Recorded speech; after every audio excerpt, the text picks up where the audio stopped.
అంటే నేను చెప్పగలుగుతాను. ఓసారి కొంతమంది వితండవాదం ఉంటుంది, వైఎస్ఆర్ కాంగ్రెస్ ఉంటారు, వాళ్ళ పనే ఇది. ఆ రోజు మీరు చూశారు, నేనే ముఖ్యమంత్రిని, నిద్రలేశాను.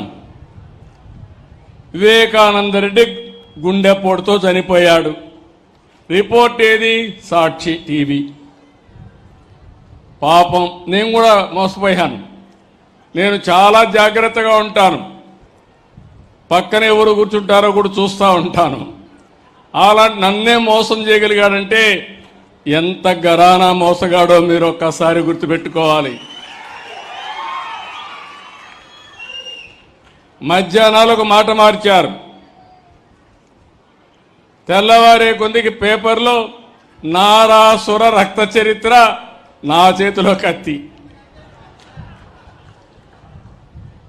ఆ తర్వాత నేనేదో ఈ ఆదినారాయణుడికి చెప్పానంట, బీటెక్ రవికి చెప్పానంట. రోజు రోజుకు ఏ విధంగా మాట మార్చేస్తా నిన్న నేను చూశాను. నెల్లూరుకి వెళ్ళారు, వెళితే తప్పులేదు. ఒక గౌరవప్రదమైనటువంటి ప్రశాంత్ రెడ్డి, ప్రభాకర్ రెడ్డి గారి సతీమణి, ఎమ్మెల్యే, ఆవిడ క్యారెక్టర్ను గురించి ఇష్టానుసారంగా నోరు బారేసుకున్న వ్యక్తిని మందలించాల్సింది పోయి నేరుగా అక్కడికి వెళ్ళి ఆయన్ని ఇంకా రెచ్చగొట్టు, నువ్వు తిట్టు, ఆడవాళ్లపైన ఆంబోతిగా మాట్లాడు, నేనున్నానని చెప్పే ధైర్యం వచ్చిందంటే ఈ ఆడబిడ్డలను అడుగుతున్నా, ఇలాంటి దుర్మార్గులు రాజకీయాల్లో ఉండాలనా అని మిమ్మల్ని అడుగుతున్నా. ఆడబిడ్డలందరినీ ఒక నాయకుడిగా నేనున్నాను.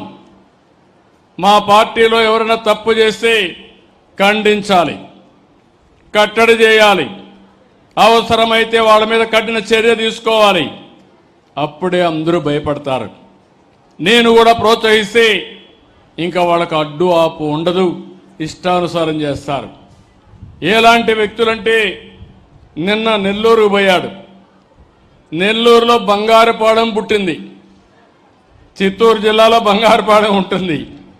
బంగారుపాలెం పోయినప్పుడు వచ్చిన జనాభా టీవీలో వేసిన ఇది తీసుకొని నిన్న టీవీలో ఆ స్క్రోలింగ్ పెట్టి నిన్న మనుషులు వచ్చినట్టు నిన్న వేసే పరిస్థితికి వచ్చారంటే మీరు గుర్తుపెట్టుకోవాల్సింది, ఆ సాక్షి పేపర్లో ఏది వచ్చినా దాన్ని మీరు నమ్మితే గోదావరి పట్టుకొని, ఇది కుక్కతోక పట్టుకొని గోదావరి ఇదినిట్టే అవుతుంది. జాగ్రత్తగా ఉండండి.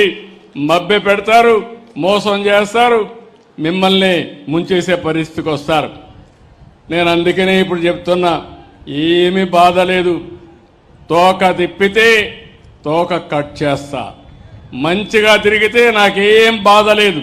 మీరు పోయి చెప్పండి, నన్ను తిట్టండి, తిడితే ప్రజలకే నేను చెప్తా, ప్రజలే అర్థం చేసుకుంటారు ఎవరేం చేశారో.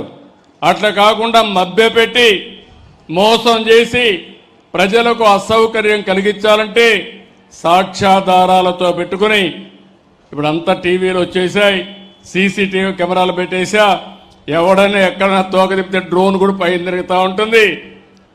తోక తిప్పినోడికి పోలీసు కూడా పోయే పని లేదు, నేరుగా కేసు పెట్టే పరిస్థితి వస్తుంది. అలాంటి పగడ్బందీ వ్యవస్థకి శ్రీకారం చుట్టారని మరొక్కసారి మీ అందరికీ విజ్ఞప్తి చేస్తున్నా. అందుకే